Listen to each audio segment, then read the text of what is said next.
আমরা অনেকেই বলি যে জীবনে যাদের থাকার তারা এমনিতেই থেকে যাবে। সত্যি কি তাই হয়?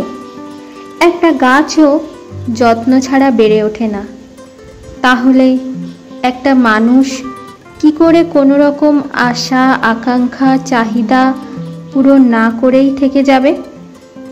একটা মানুষ থাকার জন্য তাকে অল্প হলেও তো যত্ন নিতে হবে। সেই মানুষটার তো অভিমান হয়, রাগ হয়, তারও অনুভূতি আছে। তাই যাকে রাখার তাকে যত্ন সহকারেই রাখা উচিত।